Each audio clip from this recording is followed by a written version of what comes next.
تو کہ یہاں کے جو نیوکلیر پروگرام ہے اس کے اوپر بھی ذرا نظر رکھی ہے. تو اب بات یہ ہے کہ اگر آپ نے ٹلٹ کرنی ہے ٹورڈز ویسٹ، تو یہ ساری چیزیں جو ہے نا یہ کڑوا گھونٹ کرنا پڑے گا آپ کو. اس کے بغیر آپ کا چارہ نہیں ہے. فیٹ ایف سے بچنا، آئی ایم ایف سے لینا، ورلڈ بینک سے لینا، فورن انویسٹمنٹ بلانی، تو یہ without waste you can't do this. تو تو اس لیے میں یہ سمجھتا ہوں یہ بڑی ریئلسٹک قسم کی اسیسمنٹ کر رہے ہیں جنرل باجوہ. مگر میرا جو پرابلم آ رہا ہے اس ساری اسیسمنٹ کے ساتھ ہے کہ آپ you don't know how to get this done. آپ نے سارے 3/4 آف پاکستان کو آپ نے پرابلم میں ڈال دیا ہے because they are not part of the democratic system. آپ نے جس بندے کو چنا ہے، look what he is doing. یہ ایک آڈیو کلپ پوری رجیم چینج سازش کا خلاصہ ہے. امریکہ کو اڈے چاہیے، امریکہ نے بیسز مانگے ہیں، امریکہ نظر رکھنا چاہتا ہے دہشت گردوں پہ بھی، اور پاکستان کے ایٹمی اثاثوں کے اوپر بھی وہ نظر رکھنا چاہتا ہے کہ کہیں دہشت گردوں کے ہاتھ نہ لگ جائیں. اس پریمپٹیو سٹرائک کے بعد جو کیا گیا اور عمران خان کو ریموو کیا گیا، اس کے بعد اب نیکسٹ فیز شروع ہو گیا ہے. پاکستان کے ایٹمی اثاثوں کو خطرناک ڈکلیئر کیا جا رہا ہے. اس کے بعد کہا جائے گا پاکستان کے پاس اتنے فنڈ نہیں ہیں کہ ان کی حفاظت کر سکے، پیسہ نہیں ہے، ہمارے ادارے ہی فنڈ کر رہے ہیں تو ہماری ہی تحویل میں دے دیے جائیں. یہی بات عمران خان نے کہی تھی. عمران خان نے امریکہ کے حوالے سے کیا کہا تھا، امریکہ کیسے ہمیں آرڈر دیتا ہے؟ میں چاہتا ہوں کہ آپ یہ بھی ریکارڈ کے لیے سن لیں کہ عمران خان نے کیا کہا تھا جب یہ رجیم چینج سازش اپنے عروج پر تھی اور عمران خان عوام کو بتا رہے تھے. یہ ذرا سنیں، یہ امپورٹنٹ، یہ چیزیں ریکارڈ کا حصہ ہیں. اس کو سنیں تاکہ آپ کو سمجھ آئے کہ پاکستان کو کس طرف جانا چاہیے، یہ ہمیں کس طرف لے کے جا رہے ہیں. بیچ میں ریسپیکٹ، ایک بڑا امیر دوست ہوتا ہے، غریب بھی ہوتا ہے، لیکن دوستی تب ہے جب دونوں کے بیچ میں ریسپیکٹ ہو. جب ایک ملک دوسرے ملک کو حکم دے کہ آپ ان کی جنگ بھی لڑیں، کہے آپ کو ڈو مور بھی کہیں، آپ کے لوگ بھی مریں، 80,000 آپ کے لوگ مر جائیں، آپ کا ملک اجڑ جائے، اس کے بعد آپ کا شکریہ ادا بھی نہ کرے، اور پھر وہ آپ کو حکم کرے کہ آپ اس ملک میں جائیں یا فلانے ملک میں اس کے خلاف ہوں. اور ان کو بری عادتیں ڈالنے والے یہ بیگرز اور چوزرز جیسے لوگ جو ان کے سامنے ہاتھ پھیلا کے کھڑے ہوتے ہیں. میں دوستی کرنا چاہتا ہوں. دوستی کا مطلب یہ کہ ہم کئی آپ کی باتیں مانیں گے، لیکن اگر میرے لوگوں کے مفادات کے وہ خلاف ہیں تو میں وہ آپ کی بات نہیں مانوں گا. یہ ہوتی ہے دوستی. غلامی یہ ہوتی ہے کہ آپ ایسے کھڑے ہو جائے کہ جو حکم ملے، 80,000 لوگ امرواج میں، اچھا جی آپ جو بھی آپ نے آگے کرنا ہے بیسز لیں تاکہ اور ہم کسی بھی جگہ حصہ بن جائے. میں اس کے خلاف بات کر رہا ہوں. اور اگر آپ نے اسی طرح رہنا نا، میں اپنی قوم کو کہنا چاہتا ہوں، آپ کو یقین کر کے اگر آپ نے یہ کہنا ہے نا کہ کیونکہ ہم مقروض ہیں ہمیں غلامی کرنی چاہیے، میں کہتا ہوں اس غلامی سے بہتر موت ہے. یہ آپ جینے کا حق نہیں ہونا چاہیے کہ جو اس طرح شرک کریں کہ کسی اور کے سامنے، انسان کے سامنے یا کسی کے سامنے جھکیں. میرے پاکستانی، یہ بات بالکل سچ ہے. ایسی ضلالت اور غلاظت کے ساتھ جینے سے موت بہتر ہے. یہ آپ سے آپ کے ایٹمی اثاثے مانگیں گے. اب میں آپ کو بتاتا ہوں کہ لوگ کہتے ہیں جی کہ امریکہ نے سازش کی تو وہ کیوں اس حکومت کے آگے بچھا نہیں جا رہا. دوسری طرف ملاقاتیں ہوئی ہیں اسحاق ڈار کی ڈونلڈ لو سے، پھر کچھ ڈیمانڈ رکھی گئی ہوں گی، وہ بھی ہمیں پتا چل جائے گا آنے والے دنوں میں. جب اسحاق ڈار واپس آتا ہے تو عمران خان پارٹی کے ساتھ کیا کیا جاتا ہے یہ بھی پتا چل جائے گا. لیکن میں آپ کو اب اصل پوائنٹ بتانے لگا ہوں. جو ایجنڈا امریکہ نے ہمیں دیا ہے بیسس کا، اسرائیل تسلیم کرنے کا اور انڈیا کی بالادستی خطے میں تسلیم کرنے، یہ 3 پرائمری ایجنڈے ہیں. اس کے ساتھ ساتھ ڈی نیوکلیئرائز کرنا پاکستان کو، پاکستان کی ایٹمی صلاحیت کو کم کرتے کرتے ختم کرنا. لیکن یہ ذرا لانگ ٹرم ہے. یہ کوئی کام بھی غیر مقبول حکومت ایک طاقتور اپوزیشن کے ہوتے ہوئے نہیں کر سکتی. یہ امریکہ کو مسئلہ ہے کہ تمہیں ایک چھوٹا سا کام دیا تھا عمران خان کو مینج کرنے کا، سیاست سے آؤٹ کرنے کا، جان سے مارو جان چھڑاؤ اس سے، کیوں یہ اب تک دندناتا پھر رہا ہے؟ اور عوام کو تم نے کیسے اس کے پیچھے لگنے دیا؟ آپ کو کیا لگتا ہے کہ میڈیا کیوں بند ہے اور امریکہ کیوں خاموش ہے؟ میڈیا پہ پابندی، قتل کی دھمکیاں چینلز کو، سوشل میڈیا ایکٹیوسٹ کو اٹھا اٹھا کے مارا جا رہا ہے، لوگوں کو ننگا کر کر کے مارا، یہ سب امریکہ کی ایما پہ کیا جا رہا ہے. امریکہ جو چیز روکنا چاہتا ہے وہ یہ ہے کہ یہ جو عمران خان کا پاپولر بیانیہ ہے جو سچ پر مبنی ہے وہ لوگوں کے دلوں سے نکل جائے. امریکہ کا ایجنڈا نافذ العمل نہیں ہو سکتا جب تک کہ حکومت غیر مقبول اور اپوزیشن مقبول رہے گی. یہ وجہ ہے کہ امریکہ آنکھیں دکھا رہا ہے کہ تمہیں چھوٹا سا کام دیا تھا، بے شرمو بے غیرتو، تمہیں چھوٹا سا کام دیا تھا، تم سے نہیں ہو سکا، تو یہ لتر پڑیں گے.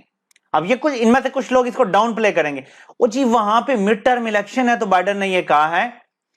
مڈ ٹرم الیکشن سے پہلے نا جو ان کی نیشنل سیکورٹی پالیسی آئی ہے نا، باراک اوباما کی پالیسی میں 19 بار ذکر تھا پاکستان کا. میں اب آپ کو دکھاتا ہوں، یہ ذرا چیک کریں.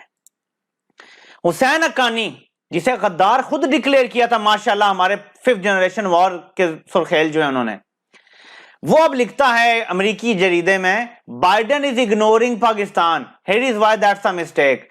نیچے اسی آرٹیکل میں وہ لکھتا ہے، جو میں آپ کو پورا نہیں بتانا چاہتا ٹائم ضائع کرنے کے لیے، کہ اوباما نے اپنی نیشنل سیکورٹی پالیسی میں 19 بار پاکستان کا ذکر کیا تھا، بائیڈن نے ایک بار بھی ذکر کرنا ضروری نہیں سمجھا. پاکستان کو انہوں نے ایسے نقشے سے اٹھا کے نا سائڈ پہ کر دیا اپنی نیشنل سیکورٹی کا جو ان کا پورا ایک کمپس ہے. امیجن کریں یہ ان کی خارجہ پالیسی. اور ابھی شہباز شریف اور جی بائیڈن کے ساتھ جو فوٹو بنائی تھی وہ جلا دو، یہ احتجاج ہوگا ان کا. بلاول بائیڈن نے کہا تمہارے ایٹمی اثاثوں کی وجہ سے تم خطرناک ترین ملک ہو، تمہارے ایٹمی اثاثے بھی بے قاعدہ ہیں، یا تمہاری اپنے ملک میں کوئی کوہیژن نہیں ہے. کل بھی بھٹو زندہ تھا، آج بھی بھٹو زندہ ہے، بائیڈن سن لو، ہر گھر سے بھٹو نکلے گا، یہ ان کے نعرے ہوں گے. یہ اوقات ہے ٹوٹل ہماری لیڈرشپ کے اس ٹائم. اس طرح کے امپورٹنٹ جوکرز یہاں پہ مسلط کیے گئے ہیں جو فوٹو سیشن کر رہے ہیں. اوقات یہ ہے ہماری خارجہ پالیسی کی. ہمارا خارجہ کا وزیر جاتا ہے امریکہ، ہمارا وزیر اعظم ہو کے آیا، آرمی چیف ہو کے آیا. یہ ریزلٹ ہے کہ پاکستان کو خطرناک ترین ملک ڈکلیئر کر کے اپنی نیشنل سیکورٹی پالیسی میں کوئی حصہ ہی نہیں ہے پاکستان کا. پاکستان نہ 3 میں نہ کسی اور گنتی میں، کسی گنتی میں ہی نہیں ہے پاکستان. یہ کر دیا ہے حال پاکستان کا. اور ہمیں بتاتے ہیں جی کوئی سازش نہیں ہوئی. اس سے بڑی کیا سازش ہے؟ اور روز بیان دے رہے ہوتے ہیں وہ خواجہ آصف صاحب وزیر دفاع، وہ جی عمران خان میں ساتھ گیا تھا، شہباز شریف کے بھی بیان آ رہے ہوتے ہیں عمران خان نے خارجہ پالیسی تباہ کر دی، اب ہم ٹھیک کر رہے ہیں سارا کچھ. یہ ٹھیک کیا ہے تم نے، چھنکنا ٹھیک کیا ہے تم نے. تو پاکستان کے لیے خطرناک ترین وقت ہے، کیونکہ میں آپ کو اس کا اگلا پارٹ اب دکھانے لگا ہوں. یہ ہے اس کا اگلا part. So folks, there's a lot going on, but there is also enormous opportunities for the United States to change the dynamic in the second quarter of the 21st century. یعنی جو دوسری کوارٹر ہے اس 21st century کی، dynamics بدلنے جا رہے ہیں. کیسے بدلیں گے؟ یہ وہ بات کر رہا ہے پاکستان کی نیوکلیئر ویپنز کی، روس کی اور چین کی. اسی حوالے سے وہ کہتا ہے کہ ڈائنامکس بدلنے جا رہے ہیں دوسرے کوارٹر میں، یعنی اگلے 4-5 سالوں کے بعد، یعنی 2025 کے بعد کا وہ جو دیکھ رہا ہے پاکستان، شاید وہ ڈی نیوکلیئرائز پاکستان دیکھ رہا ہے. وہ کہہ رہا ہے there is a lot going on، بہت کچھ ہو رہا ہے، بہت کچھ چل رہا ہے، بہت کچھ یعنی کیا جا رہا ہے، پردے کے پیچھے بہت کچھ کیا جا رہا ہے. اس کو سمجھ لیں، آپ کو کھیل سمجھ آ جائے گا. آپ سے انشاءاللہ پھر ملاقات ہوتی ہے. اللہ پاک آپ سب کا حامی و ناصر ہو. آپ سب کو سننے کا بہت بہت شکریہ.